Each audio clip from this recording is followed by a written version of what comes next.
poblana, conductora de las noticias al Chile. Definitivamente, México no solo es la visión de Ciro, que seguramente es la que comparten no pocos mexicanos, sino hasta millones de mexicanos. ¿Cómo ves, Meme? Te saludo con mucho gusto, te mando un abrazo. Mi querido Vicente, te mando un abrazo a ti, a toda la audiencia de Sin Censura, a todo el equipo de Sin Censura, y mira las coincidencias que existen, así como el caso de un Chumel aquí en México y muchos como Chumel, también están estos personajes en Venezuela, en Colombia, vaya, yo diría en América Latina en general. Así como en México hay una gran oposición al presidente Andrés Manuel López Obrador, una gran oposición, y cuando digo gran, hablo en número, que aunque sí son millones, no son la mayoría, y esa hay que hacer la precisión. Sus argumentos son bastante burdos. Acababas de mencionar cómo también tenemos esta coincidencia en que aquí nos decían, no es que compren dólares porque va a llegar y se va a devaluar la moneda y no sé qué. Bueno, este es el periodo en el que más está aplastado la moneda con todo y crisis económica post pandemia. Entonces, estos argumentos simplemente no son argumentos, es lo primero que se les ocurre. Y mira, Vicente, creo que yo en algún momento, lo sabes ya todo el mundo, ahora sí que todo México se entere, yo en algún momento creía esa información. ¿Por qué la creíamos? Y ahí voy a profundizar un poco, por los medios de comunicación.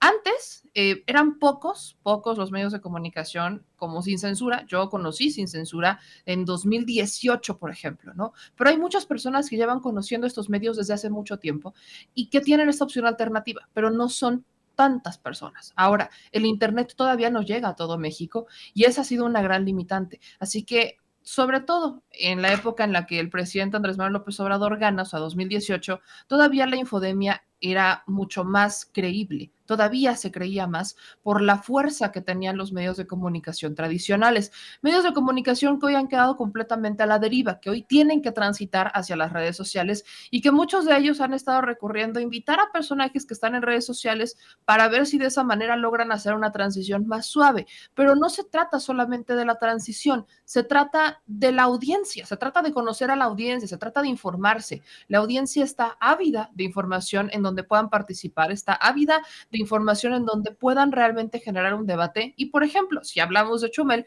veamos los programas de este señor. Tiene años que no lo veo. Yo lo veía en 2017 y lo dejé de ver desde que vi esa entrevista o ese sketch, o no sé cómo llamarle, que hizo con Enrique Peña Nieto, porque en sus videos lo criticaba muchísimo y cuando lo tuve ahí enfrente, pues así, embobado, casi se le salía la baba, se le habían corazoncitos en los ojos. Y uno decía, bueno, entonces sí está chida tu broma, pero y luego, y así como muchos empezaron a desencantar de ese contenido, esto ha ido creciendo, pero también ha generado una audiencia que cuestiona cosas que ni siquiera se deberían de cuestionar. Por ejemplo, hoy hablaban del tema de seguridad. Cada que se habla del tema de seguridad en este país, sale alguien preguntando si el presidente va a continuar con su misma estrategia de seguridad. Bueno, creo que a estas alturas ya deberían de saber que sí. Esto ocurre todos los jueves se lo preguntan al presidente, al menos, o sea, una vez a la semana ya es tradición que se le pregunta al presidente lo de la estrategia de seguridad. ¿Por qué? Porque hay gente que sigue creyendo que la estrategia correcta es la que los medios de comunicación le vendieron en tiempos de Calderón. Imagínense lo que es eso. Entonces, hay que reforzar los contenidos que generamos a través de las redes sociales, hay que mejorarlos, porque debemos de convertirnos en una opción, todos, que la gente vea todos los canales, convertirnos en una opción que pueda combatir la infodemia tan ridícula que están generando personajes como los comediantes, ya lo voy a decir en general, comediantes que por supuesto tienen una opinión política, son ciudadanos, pero que su opinión está basada en creencias y percepciones de lo que a ellos les benefició y tristemente, pues ellos forman parte de un núcleo así, chiquitito. Chiquitito. Mi querida Meme, hay tantos temas, le entramos. Meme, a ver, híjole, es que todos están sabrosos. De hecho, el presidente Andrés Manuel López Obrador, hay una declaración hoy cuando habla de que sigan con sus campañas de desprestigio, atacándonos con su prensa vendida y alquilada. Y se me vino a la mente Riva Palacio y sus columnas y suposiciones y fuentes de pasillo. Y se me vino a la mente Ciro Gómez Leiva defendiendo a Felipe Calderón y a García Luna. Y se me vino a la mente Carlos Marín defendiendo, pero dice él que no defendiendo en realidad a García. Vamos a escuchar al presidente, ya me das tu opinión, que va de la mano con esto que iniciamos conversando. Entonces, no vamos a cambiar la estrategia. Que sigan con sus campañas de desprestigio, atacándonos con su prensa vendida o alquilada, porque solo si el pueblo, en un proceso electoral, decide que hay que cambiar y llegan gobiernos como los de antes, entonces sí, pero nosotros no llegamos aquí para seguir con lo mismo, no es más de lo mismo, somos completamente diferentes a Salinas, a Zedillo, a Calderón, a Fox, a Peña Nieto. Pensamos distinto de que Junco, el dueño del Reforma y del Norte, y de otros. Y desde luego, no coincido con Aguilar Camín ni con Krause, ni con la mayoría de los editorialistas de los periódicos, conductores de radio, de televisión. Estoy en minoría, pero me siento muy orgulloso. Es un timbre de orgullo. Pues ahí están las declaraciones del presidente Andrés Manuel López Obrador, y para escuchar tus opiniones solamente diré, Meme, que ante precisamente lo que expone el presidente en las redes sociales, en las benditas redes sociales, seguimos esperando que se anime a concedernos una entrevista a medios, por ejemplo, como Sin Censura, o a algún otro medio independiente de redes sociales, para que pues hagamos contrapeso a todo eso que deja pues brutalmente expuesto el presidente, mi querida Meme, otra vez, no es la primera vez, otra vez. Otra vez estamos de acuerdo. Es lo que te decía hace ratito. Tristemente, vaya, los medios de comunicación insisten sobre el tema de seguridad, preguntándole al presidente si lo va a cambiar, pero lo dice siempre, es un timbre de orgullo, no solamente que lo cuestionen por hacer las cosas distintas, sino que estos personajes que toda la vida alabaron a Calderón, alabaron a Enrique Peña Nieto y se les olvidó cuestionarlos a ellos con la estafa maestra, se les olvidó cuestionarlos con los presuntos que desde ese momento se rumoraban vínculos de Genaro García Luna con el crimen organizado, que ahora sean quienes cuestionan al presidente. Qué bueno que lo hacen, porque quiere decir que efectivamente hay una diferencia. Vaya, si no lo cuestionaran, si no existiera que estos personajes que han sido emblemáticos, que recibieron recursos por parte de estas administraciones, si ellos también avalaran tan simple lo que hace el presidente López Obrador, entonces sí sería más de lo mismo. Esa es, creo que, la medición más clara que tenemos.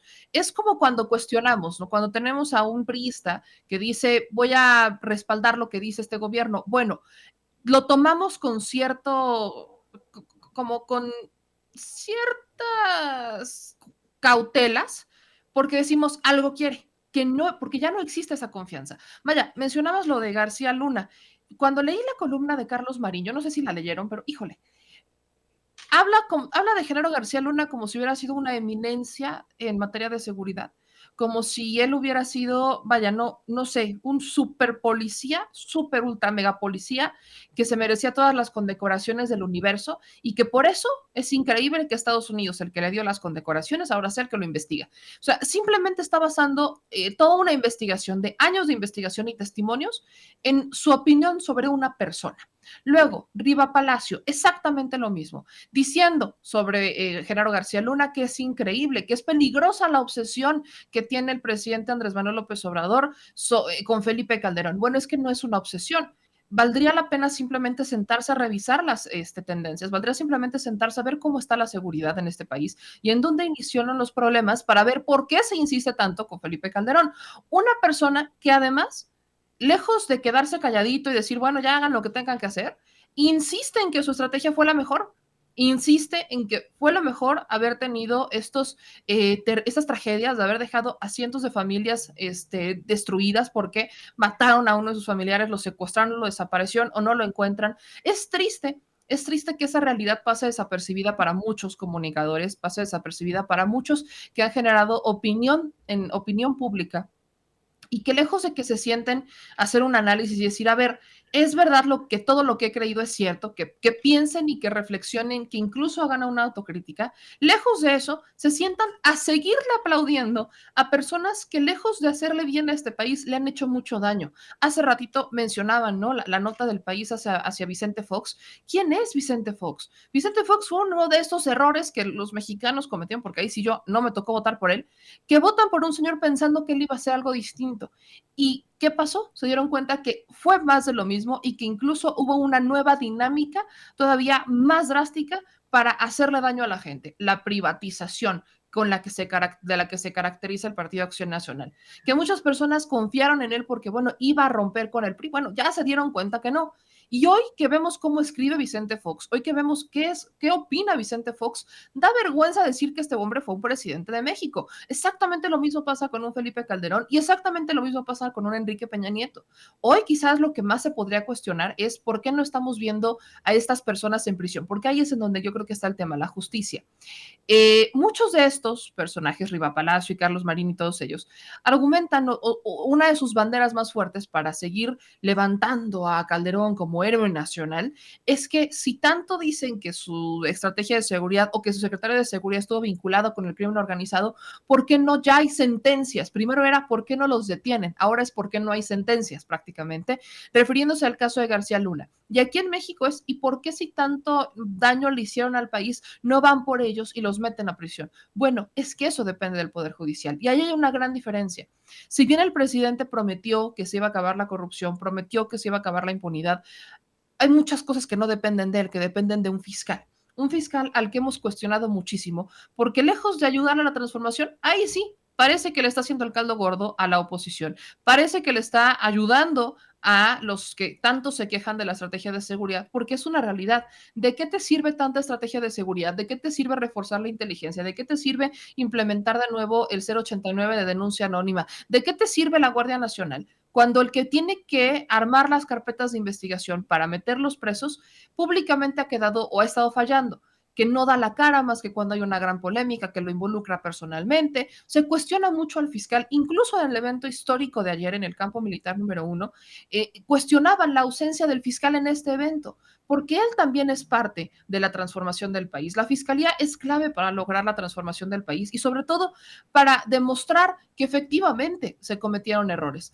pero todavía hay un gran letargo en el Poder Judicial y creo que ha quedado claro, yo se lo preguntaba al presidente en las mañaneras, sobre todo el del Poder Judicial, pues él dijo que él solamente iba a sentar las bases, que las iba a poner, porque tampoco le daba tiempo y que ya vendrán nuevas administraciones que serán las que se encarguen de continuar con el trabajo, porque la justicia, esa justicia, sí, empezaron a hacer como ciertas más, quizás la justicia social ya empezó a llegar, la justicia económica quizás también ya empezó a llegar porque depende un poco más del Poder Ejecutivo, pero como tal la justicia legal, esa es la que hace falta y esa es la que todavía creo que estamos un poquito lejos de conseguir y vaya, de ahí se están agarrando todos estos grandes comunicadores y opinólogos que también son epidemiólogos, que también son arquitectos, ingenieros, que son, vaya, internacionalistas, son economistas, son todo en uno. La única pregunta con la que yo terminaría este comentario, Vicente, es, pues si tan expertos en todo son, ¿por qué el país estuvo tan de la fregada mientras ellos eran los que controlaban la opinión y el poder? Exacto. Exacto, y además ameritaría un análisis en estas mesas de Televisa, de Azteca, de ADN 40, de imagen, estas reuniones editoriales entre los del Universal y Milenio, cuando dice el presidente, por mucho respeto que le tiene al ministro Arturo Saldívar, al ministro presidente de la Suprema Corte de Justicia de la Nación, y a Alejandro Gertz Manero, el fiscal general de la República, son representantes de instituciones de avance lento. Que cada quien asuma sus responsabilidades. Eso para mí es una crítica importante, como también podría servirnos para entender al presidente lo que dijo, por ejemplo, de la diferencia entre Pablo Gómez y Santiago Nieto, que Santiago Nieto, como titular de la Unidad de Inteligencia Financiera, le presentaba reportes constantemente, y Pablo Gómez, por más confianza que le tenga, no le informa. Bueno, por cierto, nada más por no dejar, yo sigo esperando que el titular de la Unidad de Inteligencia Financiera, como me lo prometió el presidente, presente una aclaratoria, una ficha informativa sobre esa presunta investigación de flujos de capitales que llevarían a Enrique Peña Nieto precisamente desde la UIF. Pero bueno, ese es el presidente Andrés Manuel López Obrador. ¿Quieren transparencia? ¿Quieren honestidad? Pues ahí está. Y ha ido también cambiando el presidente sus opiniones sobre Saldívar, sobre Gertz Manero. Bueno, no necesariamente la opinión, pero sí sus mensajes. Cuando no son mensajes respetuosos para que se informe, han sido ya varios con dedicatoria a la Fiscalía General de la República. Ahora habla de representantes de instituciones de avance lento. ¿O qué lectura le das tú, Meme? Exactamente la misma. Y bien, retomaste el tema de la Unidad de Inteligencia Financiera. Para mí también fue como un llamado de decir, bueno, sí confío en Pablo Gómez, pero hey, Pablito, infórmame más. Fue como de, hey, aquí estoy. Y sobre todo cuando hablamos de un presidente que es el presidente más informado que hemos tenido en México desde hace varias administraciones, varias administraciones. Es un presidente que se informa en las redes sociales, es un presidente que se informa desde, evidentemente, él es la fuente principal, pero también es un presidente que se informa desde la prensa escrita, como por ejemplo La Jornada, los columnistas, que tiene varias fuentes de información y que por eso su opinión, vaya, fundamenta su opinión y cada mañanera nos otorga algo nuevo. Cuando Nancy Flores le pregunta, ¿no?, sobre el caso de los sobornos para aprobar la reforma energética en 2013, ahí es en donde el presidente responde lo de la Unidad de Inteligencia Financiera, diciendo que hubo un cambio en la forma en la que se manejaba la unidad, mientras que en tiempos de Santiago Nieto él llegaba y le decía, bueno, nos encontramos con esto, y le entregaba los expedientes y le preguntaba, bueno, ¿y ahora qué hacemos? Pablo Gómez no, como que no le dice nada. Y lo dijo el presidente, no me dice nada. Eso para los medios, vaya, yo incluso hacía una apuesta, vamos a ver cuántos medios lo interpretan tal cual es y a ver cuántos medios empiezan a meter cizaña en el tema.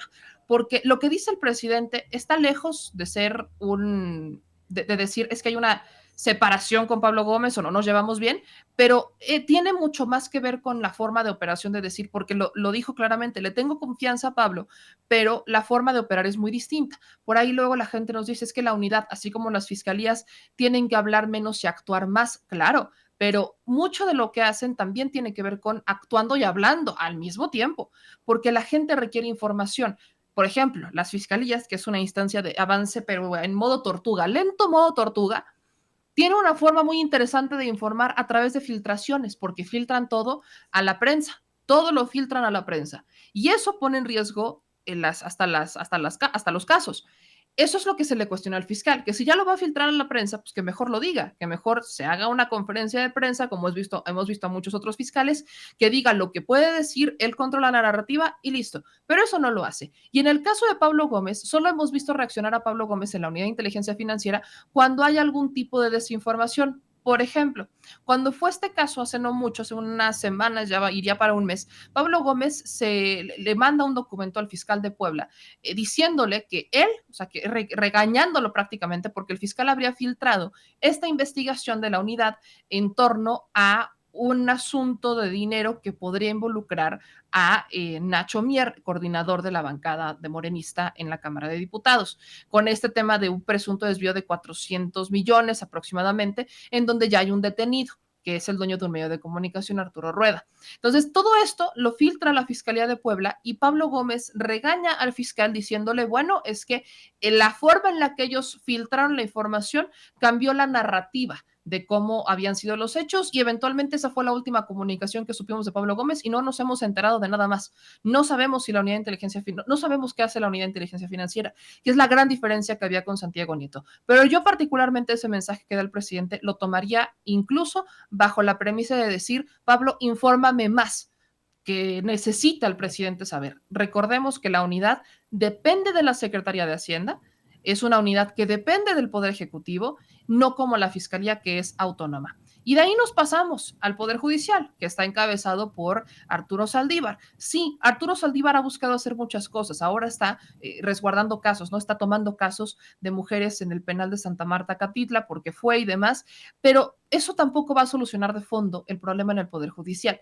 Se requieren muchas más cosas. La estrategia del presidente era, y a mí me la contesta en la mañana, era ir nombrando ministros o ir nombrando gente que piense como él o que tenga esta similitud de pensamiento dentro del Poder Judicial. Hablamos de los ministros y magistrados que pudiera nombrar el presidente, para que entonces ellos repliquen esta idea de la corrupción se barre de arriba hacia abajo y así se erradica, que prediquen con el ejemplo y demás. Pero no es algo fácil, tampoco se va a lograr de la noche a la mañana, esto es muy sencillo. Y a eso le sumo el tema ciudadano, que ahí tiene mucho que ver la denuncia. Los ciudadanos no tenemos confianza en las instituciones y al no tener confianza en las instituciones, evidentemente estamos también abonando a una estrategia medio a la mitad de seguridad.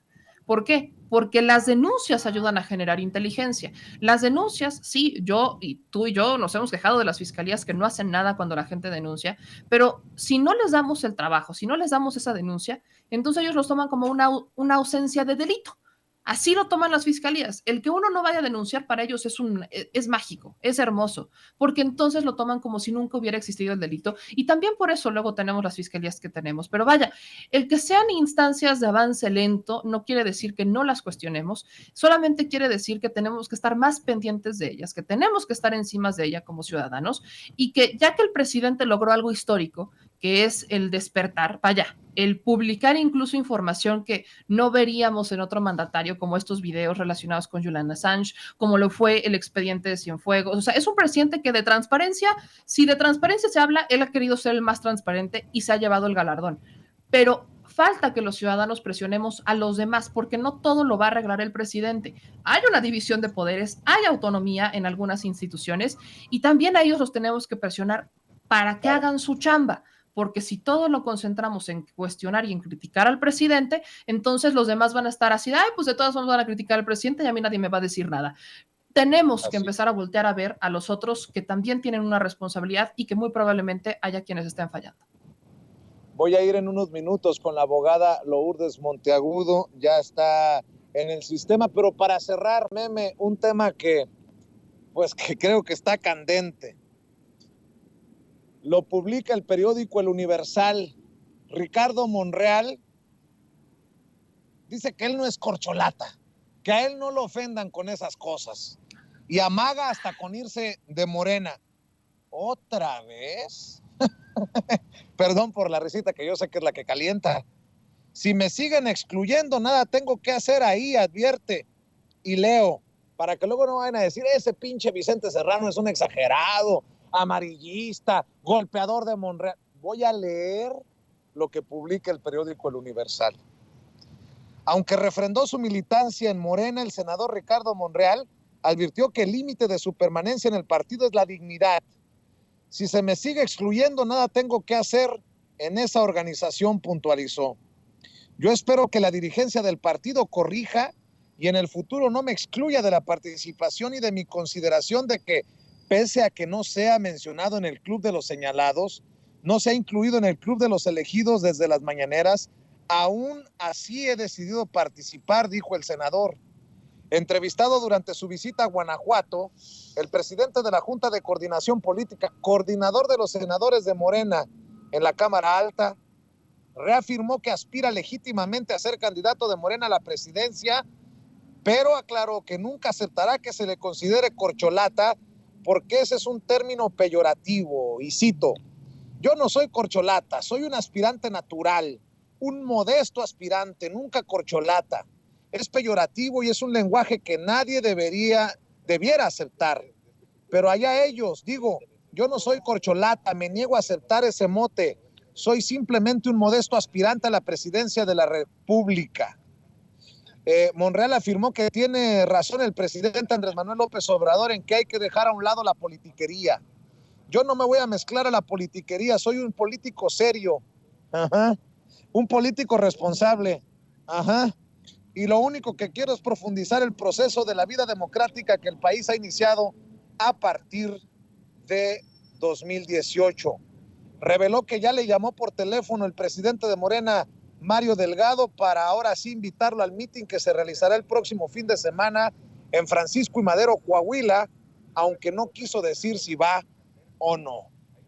Es que a lo mejor también hace pataleta porque lo invitan al meeting, pero a lo mejor no lo invitan al desayuno.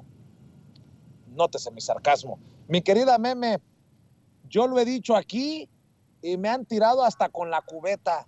Ricardo Monreal, en ocasiones, y esas ocasiones cada vez son más ocasiones, en los últimos días sobre todo, se escucha más opositor que los opositores de Claudio X González. Te escucho, Memo. ¿Te acuerdas, Vicente, que desde 2019-2020 muchos decíamos que la oposición a Andrés Manuel López Obrador estaba en Morena?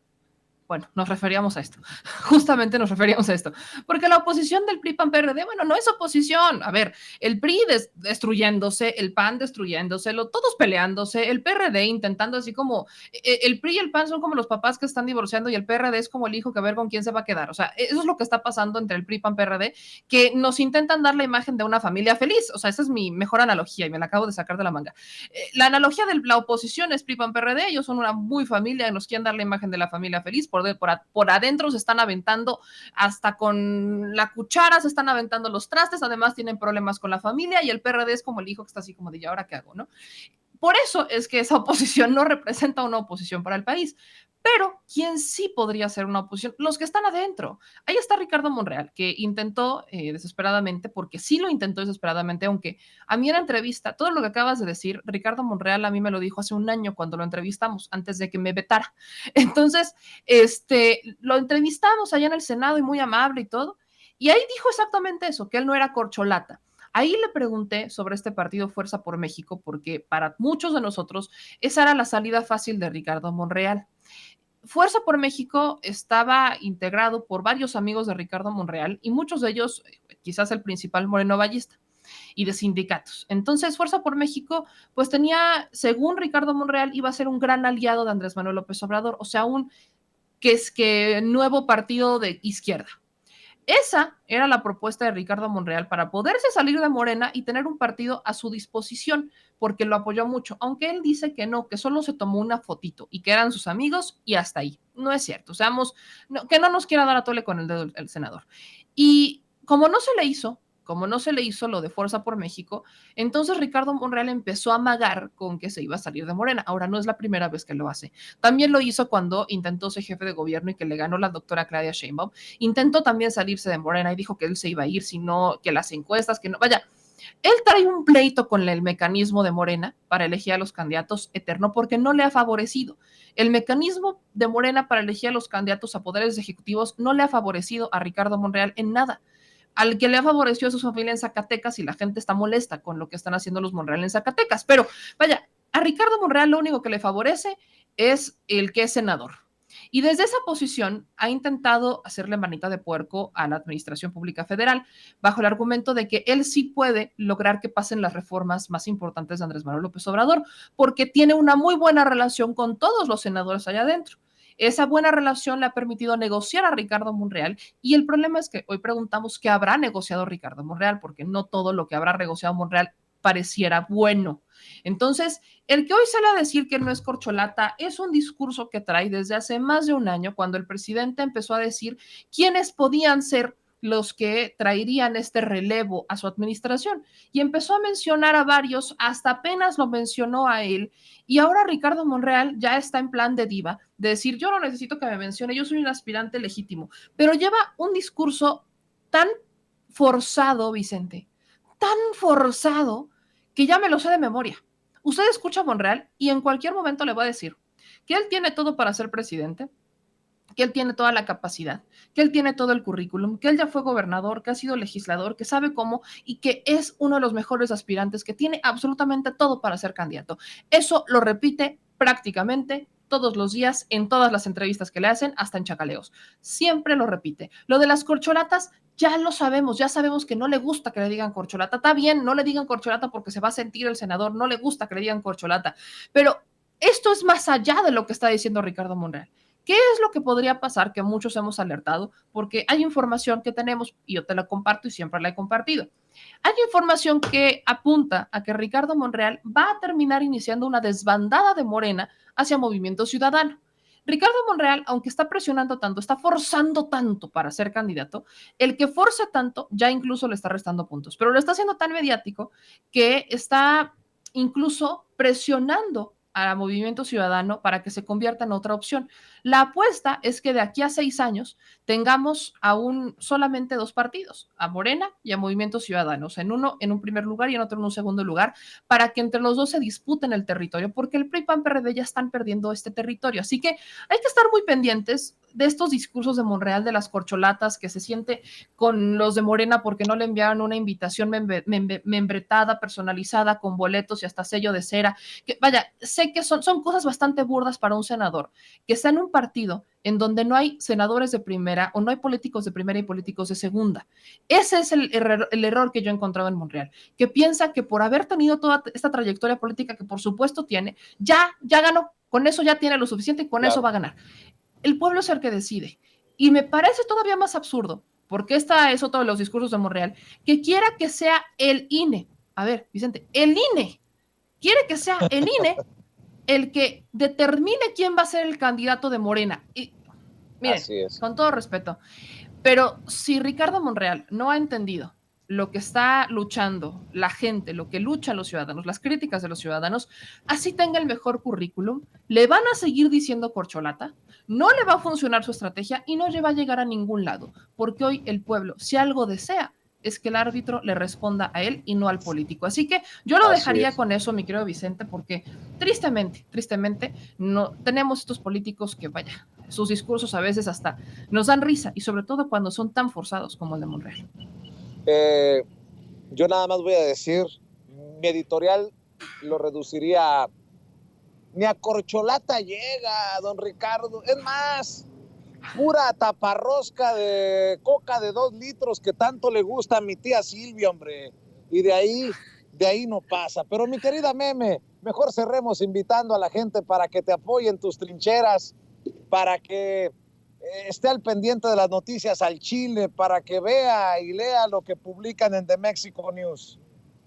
Me encanta la banda, porque aquí están diciendo, no le digan corcholata a la corcholata de Monreal. No sean así, raza, que no ven que se va a sentir y luego va a andar hablando por teléfono para quejarse. Pero bueno, mi querido Vicente, ya saben que a mí me encuentran en todos lados, como @memeyamelca. Encuentran también nuestras notas en damexico.news.